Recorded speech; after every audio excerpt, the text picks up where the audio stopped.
Hey everyone, Johnny the Queer POTUS here, and as I'm sure you've found out by now, this channel has reached an incredible milestone, 1,000 subscribers! Woo!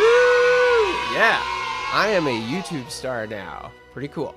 Now, usually when creators on this platform reach 1,000 subs, they have a Q&A. You know, you ask your supporters to send in some questions, then you have a 3-hour stream where you answer them.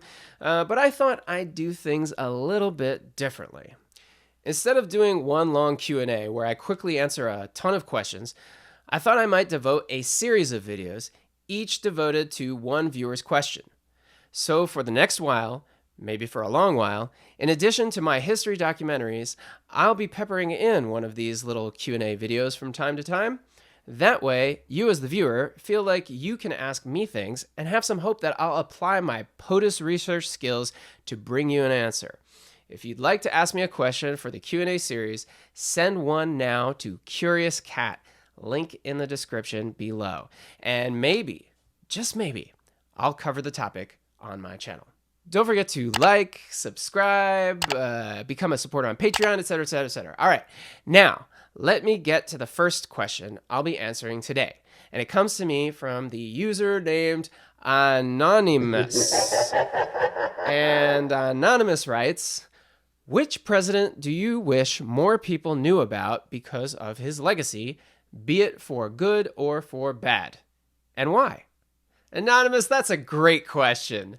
Seriously, you should be proud of yourself. If you want to tell us who you really are, please mention it in the comments below. Okay, so in answer to your question, one president I wish people knew more about is actually Abraham Lincoln. Yeah, the only president besides George Washington that everyone in the world knows about is actually one of the presidents I think people need to learn more about. And that's because in my experience, most people have a kind of warped understanding of who Abraham Lincoln was and what he actually did. History remembers Lincoln as the hero who saved the Union and freed the slaves. In this version, Lincoln stands shoulder to shoulder with figures like Gandhi and William Wallace as an uncompromising moral crusader who stopped at nothing to make the world a more free place. Interestingly, Abe named his third son William Wallace Lincoln. There's a little fact for you. Anyway, I suspect a deeper study of Gandhi and William Wallace would show how warped their images are in historic memory. I certainly got a different version of Gandhi during my visit to Pakistan than I ever heard in the United States. Oh, and of course, as for William Wallace, let's not forget Braveheart.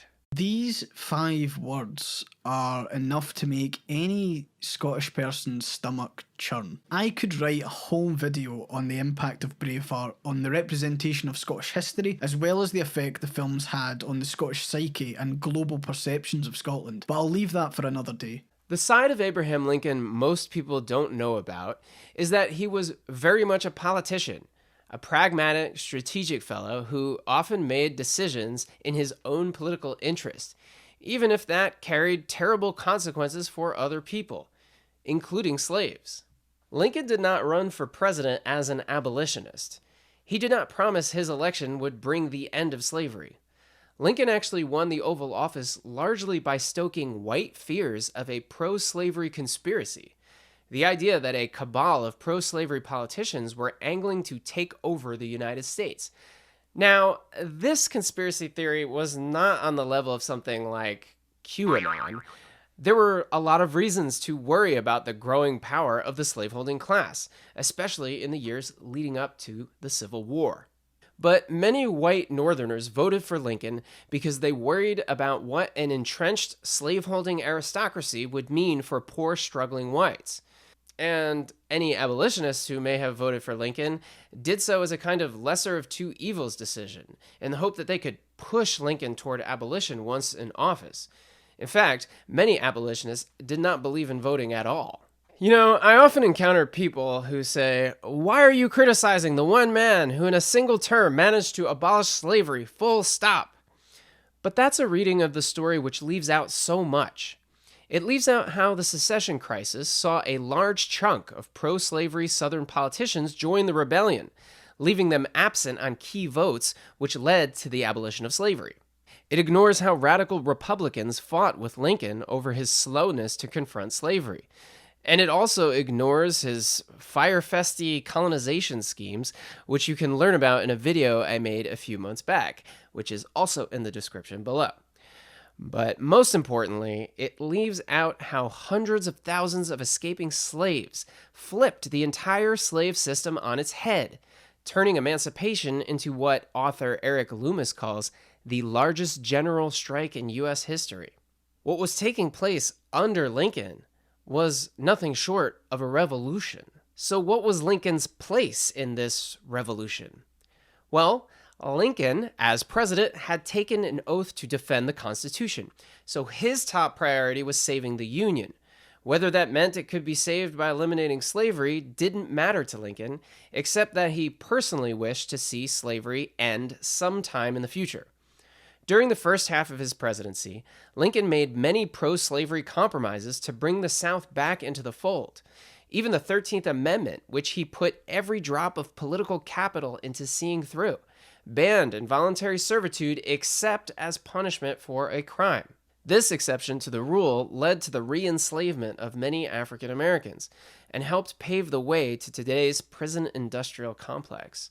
Lincoln's untimely death is often seen as a tragedy that opened the floodgates of white backlash. If only Abe had lived, Reconstruction would have been successful.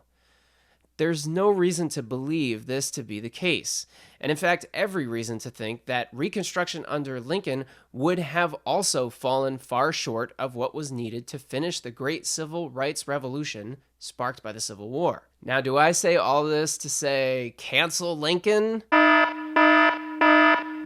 No, I'm not trying to cancel Lincoln, okay? Lincoln, in my opinion, was about the best president we've ever had. And that should tell you something about the limitations of presidents. Almost everyone on earth has never been, nor ever will be, president of the United States. Whatever change you wish to see in the world, you probably won't be implementing it from the Oval Office. And if you do ever get to the White House, you probably had to make quite a lot of policy commitments before enough people were willing to support you and throw money at you and entrust you with the job. Sometimes an important cause may align with a president. They may even personally agree with what you want. But it's no guarantee they will be the agent of change. The people during Lincoln's day had to fight to push the government toward abolition, even under the most anti-slavery administration in history. So while I do love President Lincoln, I also think the way people remember him gives them a false sense of how change actually happens. And that's why I think people really need to learn more about the real Lincoln and set aside the misleading fictions. Okay, well that's it. Thanks everyone for tuning in to my first Q&A video. Like the video, subscribe, etc., Patreon. And as the credits roll here, I just want to do some rapid fire honorable mentions. Just a couple of other presidents I think people don't know enough about or misunderstand. First of all, John Adams, Connor shout out. He refused to go to war with France despite enormous pressures, and he ended up losing re-election over it. So it's a true profile in courage. Also, James K. Polk is probably one of the most important presidents no one knows about. By the end of his administration, he had almost doubled the size of the United States. And I actually have a video about him in the description. Check it out.